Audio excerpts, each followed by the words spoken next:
మీ review గురు ఛానల్కి స్వాగతం guys. ఈ వీడియోలో తెలుగులో డబ్ అయిన Malayalam thriller psychological thriller review చూద్దాం. వీడియో నచ్చితే మాత్రం సబ్స్క్రైబ్ చేసుకోండి గైస్. సో ఫేసెస్ తెలుగులో డబ్ అయిన Malayalam psychological thriller directed by Nilesh K. Run time వచ్చేసి 2 hours 10 minutes ఉంటుంది. సో నాకైతే మూవీ అయితే యావరేజ్ 1 time వాచ్ అనిపించింది గైస్. సినిమా లవర్స్కి కాన్సెప్ట్ ఇంట్రెస్టింగ్గా అనిపిస్తుంది, కానీ ఎగ్జిక్యూషన్ కొంచెం వీక్గా ఉంది. సైకలాజికల్ థ్రిల్లర్ ఫ్యాన్స్కి 1 time వాచ్ ఫీల్ ఇస్తుంది. రెగ్యులర్ కమర్షియల్ ఆడియన్స్కి స్లోగా అనిపించే ఛాన్స్ ఉంది.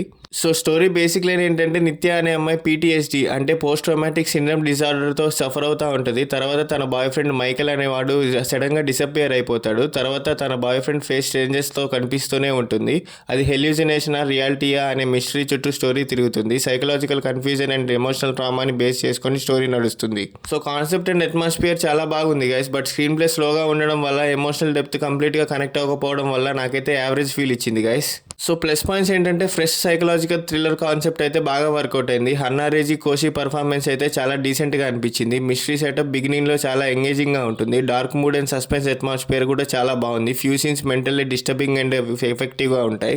సో నెగిటివ్స్ ఏంటంటే, second half slower narration feel ఇచ్చింది. స్క్రీన్ ప్లే కొంచెం కన్ఫ్యూజింగ్గా ఫీల్ ఉంది. ఎమోషనల్ కనెక్షన్ స్ట్రాంగ్గా వర్కౌట్ అవ్వలేదు. క్లైమాక్స్ అందరికీ సాటిస్ఫై అవ్వకపోవచ్చు. సైకలాజికల్ డిసార్డర్ని డీప్గా ఎక్స్ప్లోర్ చేయలేదు. సో ఇక మ్యూజిక్ విషయానికి వస్తే, music by Gopi Sundar background score suspense మూడ్ని బాగా సపోర్ట్ చేస్తుంది. సినిమాటోగ్రఫీ డార్క్ టోన్తో సైకలాజికల్ ఫీట్ క్లియర్ చేసింది. టెక్నికల్గా decent effort, but editing tighter ఉంటే ఇంపాక్ట్ ఎక్కువ ఉండేదని చెప్పి నా ఫీలింగ్. సో ఫ్యామిలీతో చూడొచ్చు అంటే హెవీ అడల్ట్ కంటెంట్ ఏం లేదు guys, but psychological tension, disturbing visuals, emotional drama scenes ఉంటాయి. UA 16+ సర్టిఫికేషన్ ఉంది. ఫ్యామిలీతో కంఫర్టబుల్గా చూడొచ్చు, బట్ కిడ్స్కి రికమెండ్ కాదు. So psychological thrillers, mystery drama system ఉంటే వన్స్ ట్రై చేయొచ్చు. Fast paced commercial entertainer expect చేస్తే మాత్రం డిసప్పాయింట్ అవ్వచ్చు. సో ఈ మూవీకి నా రేటింగ్ వచ్చేసి 2.5 out of 5. సో ఫేసెస్ అనేది మంచి కాన్సెప్ట్తో స్టార్ట్ అయ్యే psychological thriller. Lead performance and mystery setup interest create చేశాయి, కానీ weak execution and slow screen play వల్ల ఫుల్ ఇంపాక్ట్ రీచ్ అవ్వలేదు. థ్రిల్లర్ జనరల్ లవర్స్కి యావరేజ్ 1 time వాచ్. సో ఇలాంటి సోది లేకుండా చెప్పే జెన్యూన్ మూవీ రివ్యూస్ కోసం సబ్స్క్రైబ్ చేసుకోండి గైస్. అలాగే మీకు నెక్స్ట్ ఏ మూవీ రివ్యూ కావాలో కూడా కామెంట్ చేయండి గైస్.